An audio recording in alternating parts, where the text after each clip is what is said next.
Friends, Nandamuri అభిమానులందరికీ కూడా శుభాకాంక్షలు తెలియపరుస్తున్నా ముందుగా. ఎందుకంటే నందమూరి బాలకృష్ణ ఎన్నికల్లో కూడా హ్యాట్రిక్ కొట్టేశారు. ఇక ఈ విషయానికి వస్తే, ఈ వీడియోలో నందమూరి నరసింహం తీసుకున్నటువంటి రెమ్యునరేషన్ ఎంత అన్న విషయాన్ని మీ ముందు ఉంచబోతున్నాను. నందమూరి నరసింహం, అఖండ, వీరసింహారెడ్డి, భగవంత్ కేసరి చిత్రాలు ఘన విజయం సాధించిన సంగతి మనందరికీ తెలుసు. అఖండ చిత్రానికి నందమూరి నరసింహం 15 కోట్లు తీసుకున్నట్లుగా ఆ రోజున సోషల్ మీడియాలో వార్తలు వచ్చాయి. అది నిజమే. దాని తర్వాత నందమూరి నరసింహం వీరసింహారెడ్డి చిత్రానికి 20 కోట్లు తీసుకున్నట్లుగా కూడా వార్తలు వచ్చిన సంగతి మనందరికీ తెలుసు. ఆ తర్వాత భగవంత్ కేసరి చిత్రానికి 25 కోట్లు తీసుకున్నట్లుగా కూడా వార్తలు వచ్చాయి. ఈ విధంగా నందమూరి నరసింహం వరుసగా తన యొక్క రెమ్యునరేషన్ ని పెంచుకుంటూ వెళ్లిపోయిన సంగతి మనందరికీ తెలుసు.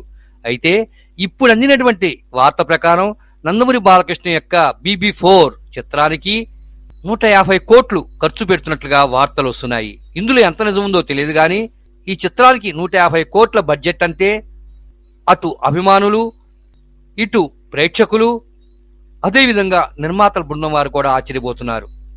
కానీ ఇది నిజమనే స్పష్టంగా తెలుస్తున్నది. ఎందుకంటే నందమూరి నరసింహం యొక్క ప్రతి చిత్రం కూడా ఇప్పుడు ఘన విజయం సాధిస్తూ వరుస విజయాలతో ముందుకు దూసుకుంటూ వెళ్ళిపోతున్నాడు మన నందమూరి నరసింహం బాలకృష్ణ. ఈ సందర్భంగానే BB4 తదుపరి యొక్క చిత్రానికి నందమూరి నరసింహానికి 30 కోట్లు రెమ్యునరేషన్ కూడా ఇవ్వబోతున్నట్లు వార్తలు వస్తున్నాయి.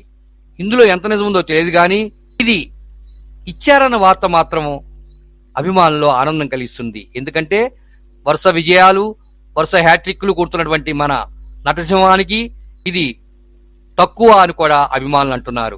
ఏది ఏమైనా నందమూరి నరసింహ యొక్క రెమ్యునరేషన్ పెరిగిందని చెప్పాలి.